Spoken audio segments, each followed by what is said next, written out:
CE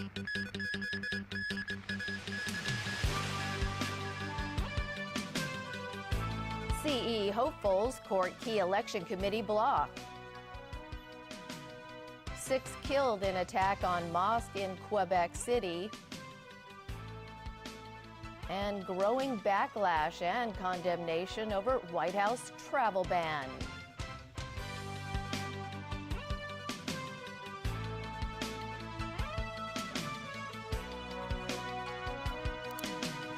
Good evening. Chief Executive hopefuls Carrie Lam and Regina Ip today met with members of one of the biggest subsectors within the election committee. Representatives of the agriculture and fisheries sector say they hope to vote as one block, and that means whoever they decide to support could get 60 votes in one go. Winna Wong reports. It's tradition to avoid visiting relatives and friends on the third day of the Lunar New Year because it's believed it's easy for people to get into arguments on this day. But that didn't stop Hong Kong's chief executive hopefuls from going out and about for their campaigns. Both Carrie Lam and Regina Ip met with voters from the agriculture and fisheries subsector. With 60 ballots under its name, it is one of the biggest groups within the Electoral College. In fact, this was a major discussion point of the day. Asked whether this sector takes up too many seats on the election committee, Lam only said the fisheries and agriculture group contributes to the city's overall development. And what about Regina Ip? During the 2014 Occupy Central protests, Ip's New People's Party had once suggested carving out seats from this subsector to make room for a new young people's subsector within the committee. The focus of the meeting was not about the proportion of the seats in the election committee. The main thrust was about how to help the fishing and agricultural sectors to continue to grow and compete in today's environment. That will be a matter for discussion in the next round of constitutional reform consultation. Afterwards, lawmaker Stephen Ho said the sector is hoping to vote as a bloc, and they will decide within the next few days who to support. As for the other two contenders in the race, former Financial Secretary John Tsang and retired Judge Wu Kwok-hing, Ho said they have not heard from either of them about wanting to meet. He added that many fishermen will be heading out to sea again tomorrow, after the New Year holiday. Wu was spotted at the Shatin racecourse this afternoon for the Lunar New Year race. He said he is currently trying to arrange a meeting with the agriculture and fisheries sector. As for Tsang, he did not have any public activities today. His campaign office said it has reached out to the sector to arrange a meeting as well. Winna Wong, TVB News. Turning overseas, 6 people have been killed and 8 others wounded during a shooting rampage at a mosque in Canada overnight. 2 suspects have been arrested in what authorities are calling a terror attack on Muslims. The attack went down last night in the Quebec City Islamic Cultural Center. Witnesses say up to 3 gunmen opened fire on about 40 people gathered for evening prayers. A heavily armed police tactical squad was deployed to the scene. Soon after, authorities alerted the public they had secured the mosque, evacuated occupants from the compound, and made 2 arrests. The Quebec premier expressed shock. Quebec City today has been hit by terrorism. Hard to believe in such a peaceful, beautiful city that such a thing could happen, but it has happened, obviously. Then he encouraged the community not to allow the terrorist hatred for Muslims to trigger more hate. We should not withdraw and become a closed society because of such a terrible event. On the contrary, as I indicated, we have to keep working together, striving towards an open, inclusive, peaceful society. I want to say a few words to our fellow Quebecers, Muslim Quebecers. We are with you. This is your home. You're welcome here. Canadian Prime Minister Justin Trudeau condemned the shooting. He called it a blatant terrorist attack on Muslims and insists Muslim Canadians are an important part of their national fabric. The shooting came on the same weekend Trudeau said Canada would welcome refugees. This after U.S. President Donald Trump temporarily barred citizens from 7 Muslim-majority nations from entering America on grounds of national security. Mass shootings are rare in Canada, which has stricter gun laws than its neighbor, the United States. This is why news of the shooting sent shockwaves through mosques and community centers throughout the mostly French-speaking province. The White House is defending U.S. President Donald Trump's immigration restrictions as protests against the order spread throughout the country. The executive order signed last Friday imposes temporary bans on refugees and an indefinite ban on refugees from Syria. It also bars citizens from 7, mostly Muslim nations for 3 months. James Aiken reports. Tens of thousands of protesters rallied for a second day across the U.S. I came today to send a message to Trump and his administration that we don't want any ban and we don't want any wall. We don't want a fascist USA. Almost immediately after the order was signed, there was confusion and fear at airports around the world. On Saturday, a federal judge in New York issued an emergency order temporarily stopping part of the directive from being carried out. Several Democrats say they will take legal action to stop the restrictions. They're bad for America. They're bad for humanity. They're bad for our national security, and they are against everything that is American. And for the Trump administration to do what they've done in this chaotic manner, to implement this program is wrong. And I'm here in solidarity with my constituents and fellow Atlantans and fellow Georgians to say we're going to have to fight this. On Sunday, Trump aides stressed the order is temporary and that just a small portion of travelers had been affected. Trump's chief of staff, Reince Priebus, said the new rules basically mean people from certain countries will be asked a few more questions before being allowed on U.S. soil. And he suggested that other countries could be added to the list. Top congressional Republicans are backing Trump despite concerns from a handful of Republican lawmakers who accuse the administration of creating panic by ramming through the changes. One senior administration official declared the order's implementation a massive success story and said it's a small price to pay to keep the nation safe. But it's unclear if the order will accomplish that. Critics say the rules do nothing to address homegrown extremists already in America, a primary concern of federal law enforcement officials. James Aiken, TVB News. Meanwhile, Canada says it will offer temporary residency to people stranded as a result of Trump's executive order on immigrants, travelers, and refugees. Let me assure those who may be stranded in Canada that I will use my authority as minister to provide them with temporary residency if they need it, as we have done so in the past. Immigration continues to play a key role in contributing to Canada's well-being, to our economic prosperity, and to our success as a nation. We are confident in our programs and will continue to ensure that our immigration system is about compassion, efficiency, and economic opportunity, and the protection of the health, safety, and security of Canadians. We welcome those fleeing persecution, terror, and war. The Philippines police chief says he is suspending the country's controversial war on drugs until corrupt elements are purged from the national police force.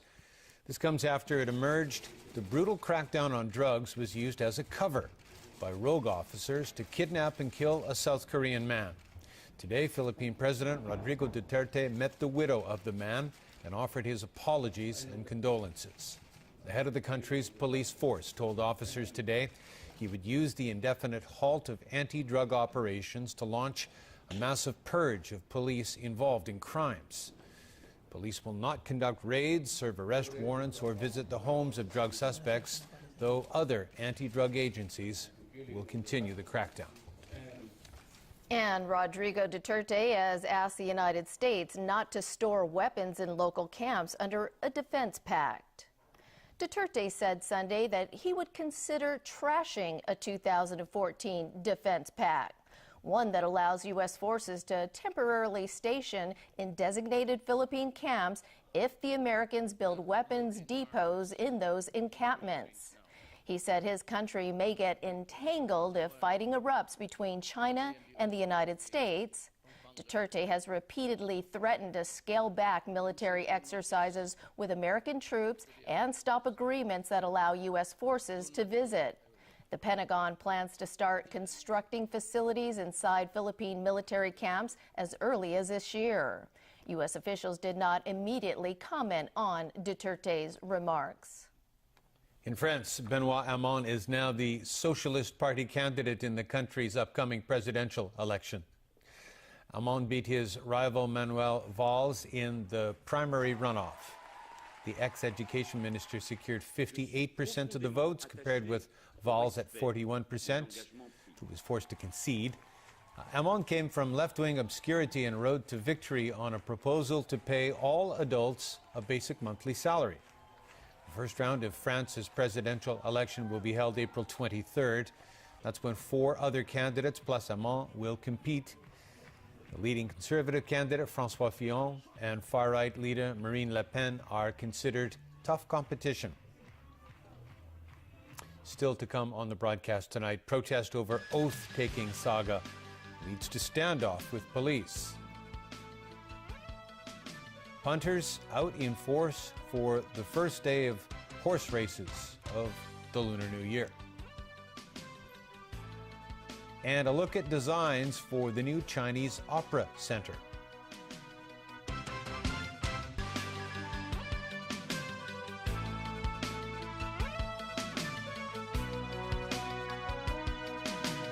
Welcome back. Dozens of protesters marched to the chief executive's official residence in Central today, demanding the government drop its judicial review against 4 lawmakers over the oath-taking controversy.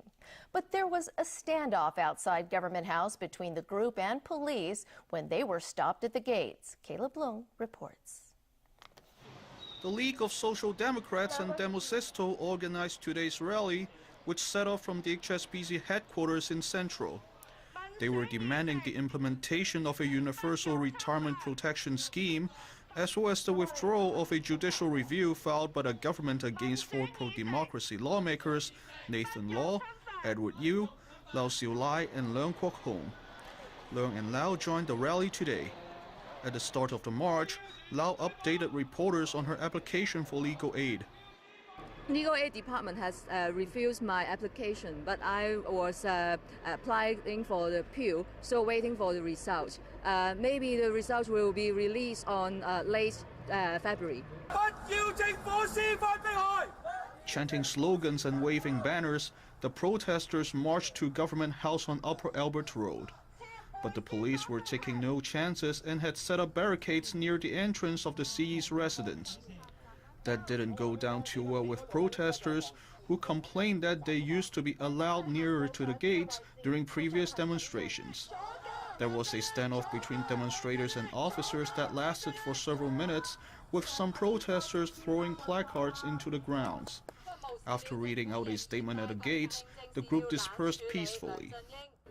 The chief executive may not have been in residence, but the protesters decided to march here to Government House anyway to air their grievances. Caleb Leung, TVB News. City's temples were packed once again today on the 3rd day of the Lunar New Year. Evelina Leung tells us more about the New Year celebrations which took place around town today. On the 3rd day of the Lunar New Year, it is a Chinese tradition not to visit relatives because it is said that is when quarrels might break out. So instead, despite the rain, people flocked to various temples around town to pray for good luck. Cheng Kung Temple in Shaotin is one of the more popular sites. Worshippers banged on the drums and spun the windmills for good luck. This granny wished for good health and world peace, while this little girl hopes she can get into a good school. Apart from praying for good luck, people also bought windmills to bring back home, to bring them luck for the rest of the year. According to vendors, sales were good this year. This vendor said sales went up by more than 10%, which helps cover the increase in rent and price of materials. It was as packed over at the Shatin racetrack as well. People gathered there for the first race of the year of the rooster. The races, which kicked off at 11 a.m., was officiated by Financial Secretary Paul Chan.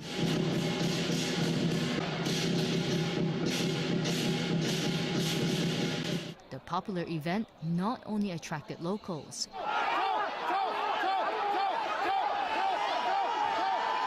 It's fantastic. It's our honeymoon as well, and we don't even mind the rain. We just want a little bit of money. Some did running to welcome the year of the rooster. Dressed up as chickens and chicks, these athletes gathered at the peak to do a bit of exercise.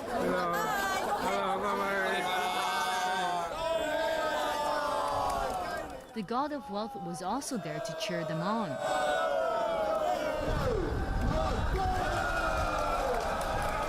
After wishing everyone good luck, the runners ran around a trail in the shape of the number 8, which symbolizes prosperity and wealth. Even the rain didn't dampen the runners' moods. And in a blink of an eye, the god of wealth showed up again at the finish line to congratulate the winners. Evelyn Lang, TVB News.